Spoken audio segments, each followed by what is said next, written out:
ಸರ್ಕಾರಿ ನಿರುದ್ಯೋಗ ನಿವಾರಣೆ ನಾನು ಬೇರೆದಕ್ಕೂ ಹೇಳ್ತೇನೆ. ಬಸವರಾಜ ಬೊಮ್ಮಾಯಿ ಅವರ ಕಾಲದಲ್ಲಿ 15,000 ಶಿಕ್ಷಕರ ನೇಮಕಾತಿ ಆಗುತ್ತೆ. ಕಲ್ಯಾಣ ಕರ್ನಾಟಕದಲ್ಲಿ 14,000 ನೇಮಕಾತಿ ಆಗಬೇಕು ಅಂತ ಹೇಳಿ ಬೊಮ್ಮಾಯಿ ಅವರು ಸರ್ಕಾರ ಪ್ರಾರಂಭ ಮಾಡಿ ಪೂರ್ತಿನೂ ಮಾಡುತ್ತೆ. ಬೆಂಗಳೂರಿನಲ್ಲಿ 13,000 ಪೌರ ಕಾರ್ಮಿಕರಿಗೆ ಪರ್ಮನೆಂಟ್ ನೌಕರಿನ ಕೊಡ್ತೇವೆ.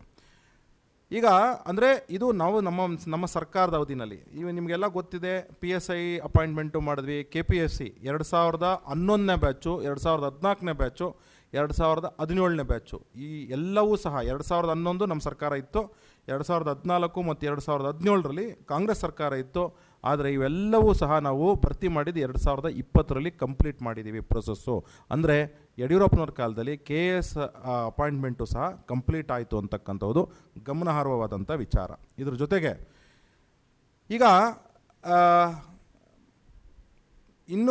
ಇನ್ನೂ ಪರ್ಟಿಕ್ಯುಲರಾಗಿ ಹೇಳಬೇಕು ಅಂತ ಹೇಳಿದ್ರೆ, ಈಗ 2,83,000 ನೌಕರಿಗಳು ಕರ್ನಾಟಕದಲ್ಲಿ ಖಾಲಿ ಇರುತ್ತೆ. 2,83,000 ಚಿಲ್ಲರೆ, 2,84,000 ಉದ್ಯೋಗಗಳು ಖಾಲಿ ಇರ್ತಕ್ಕಂಥದ್ದು. ಯಾವ್ಯಾವ ಡಿಪಾರ್ಟ್ಮೆಂಟು, ಇದು ಒಂದು ಸ್ವಲ್ಪ ಪ್ರಮುಖವಾದ ಅಂಶ. ಯಾಕೆ ಅಂದರೆ ನೀವು ಆಡಳಿತ ವೈಖರಿ ಹೆಂಗೆ ನಡೆಸಬೇಕು, ಹೆಂಗೆ ನಮ್ಮ ಶಿಕ್ಷಣ, ನಮ್ಮ ಆರೋಗ್ಯ ವ್ಯವಸ್ಥೆ, ಪ್ರೌಢ ಶಿಕ್ಷಣ ಇದರಲ್ಲಿ 79,694 ಹುದ್ದೆಗಳು ಖಾಲಿ ಇದೆ. ಆರೋಗ್ಯ ಮತ್ತು ವೈದ್ಯಕೀಯ ಶಿಕ್ಷಣ ಇಲಾಖೆಯಲ್ಲಿ 37,572 ಉದ್ಯೋಗಗಳು ಖಾಲಿ ಇದೆ. ಪೊಲೀಸ್ ವ್ಯವಸ್ಥೆಯಲ್ಲಿ ಪೊಲೀಸಲ್ಲಿ 28,188 ಉದ್ಯೋಗಗಳು ಖಾಲಿ ಇದೆ. ಉನ್ನತ ಶಿಕ್ಷಣ, ಹೈಯರ್ ಎಜುಕೇಷನ್, ಯೂನಿವರ್ಸಿಟಿ ಲೆವೆಲ್ 13,599 ಖಾಲಿ ಇದೆ. ಕಂದಾಯ ಇಲಾಖೆ, ಇದು ತುಂಬ ಇಂಪಾರ್ಟೆಂಟ್, 10,867.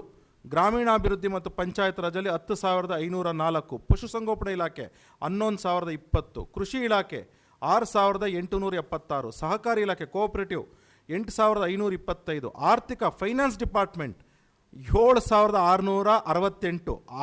ಅರಣ್ಯ ಇಲಾಖೆ 6,478. ಓಲಿ ಪರಿಶಿಷ್ಟ ಜಾತಿ ಪರಿಶಿಷ್ಟ ಪಂಗಡಗಳ ಇಲಾಖೆಗಳಲ್ಲಿ 9,646. ಮಹಿಳಾ ಮತ್ತು ಮಕ್ಕಳ ಕಲ್ಯಾಣ ಅಭಿವೃದ್ಧಿನಲ್ಲಿ 3,371 ಉದ್ಯೋಗಗಳು ಖಾಲಿ ಇದೆ.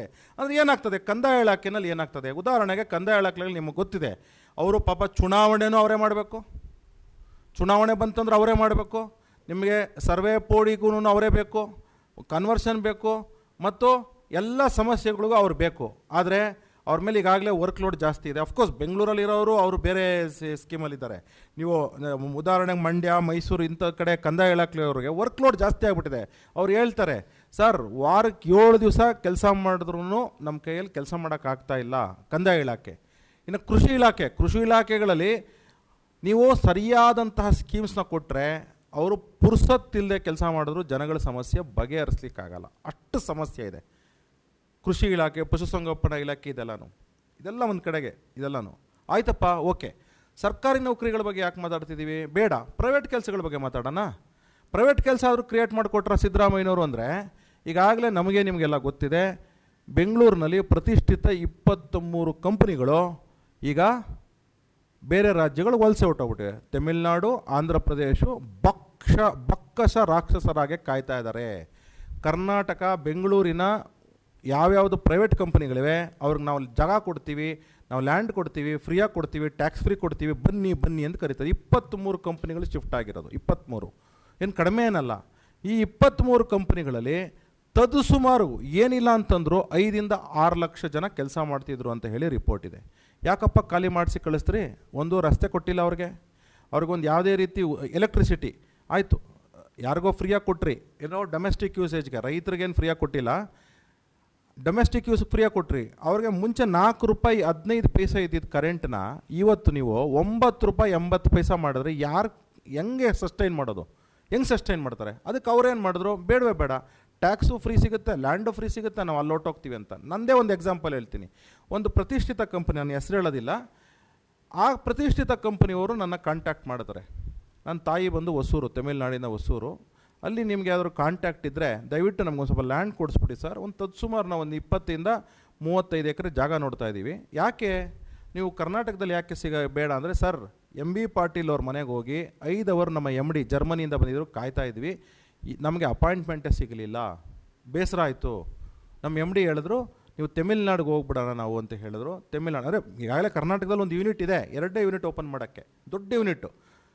ಅಷ್ಟು ಅದು ತತ್ಸುಮಾರು ಅವ್ರದ್ದು ಎಷ್ಟು ಉದ್ಯೋಗ ಕ್ರಿಯೇಟ್ ಮಾಡೋರು ಅಂತಂದರೆ ಅವ್ರು ಹೇಳ್ತಾಯಿದ್ರು 35,000 ಉದ್ಯೋಗ ಕ್ರಿಯೇಟ್ ಮಾಡಲಿಕ್ಕೆ ನಾವು ರೆಡಿ ಇದ್ದೀವಿ. 35,000 ಉದ್ಯೋಗ. ಕರ್ನಾಟಕದಲ್ಲಿ ಇನ್ನೊಂದು ಹೇಳ್ತಾ ಇದ್ದೀನಿ, ಒಂದು ಪ್ರತಿಷ್ಠಿತ ಕಂಪನಿ ಟಾಟಾ ಏನು ಮೊಬೈಲ್ ಮ್ಯಾನುಫ್ಯಾಕ್ಚರಿಂಗ್ ಯೂನಿಟ್ ಇದೆ, ಕರ್ನಾಟಕದಲ್ಲಿ ಆಗಬೇಕು ಅಂತ ಇತ್ತು. ತಮಿಳ್ನಾಡವ್ರು ಕರೆದ್ರು, ಬೆಂಗಳೂರಿನ ಪಕ್ಕದಲ್ಲೇ ನಮ್ಮ ಹೊಸೂರು ತಾಲೂಕಿಗೆ ಬರ್ತದೆ, ಹೊಸೂರು ತಾಲೂಕಲ್ಲಿ ಅವ್ರಿಗೆ ಜಾಗ ಕೊಟ್ಟರು. ತತ್ಸುಮಾರು 750 ಎಕರೆ ಕೊಟ್ಟಿದ್ದಾರೆ.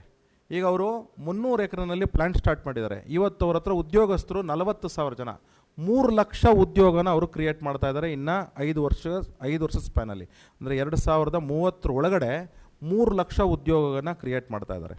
3 ಲಕ್ಷ ಅಂದರೆ ಯಾರಪ್ಪ ನಷ್ಟ ಆಯಿತು? ಸಿದ್ದರಾಮಯ್ಯನವರೇ. ಯಾರಿಗೆ ನಷ್ಟ ಆಯಿತು? ಇದನ್ನು ಸ್ವಲ್ಪ ದಯವಿಟ್ಟು ಸಹ ತಿಳಿಸ್ಬೇಕು. ಕರ್ನಾಟಕ ನ್ಯೂಸ್ ಡಿಜಿಟಲ್ ಚಾನಲನ್ನು ಈಗಲೇ ಸಬ್ಸ್ಕ್ರೈಬ್ ಮಾಡಿ. ಧನ್ಯವಾದಗಳು.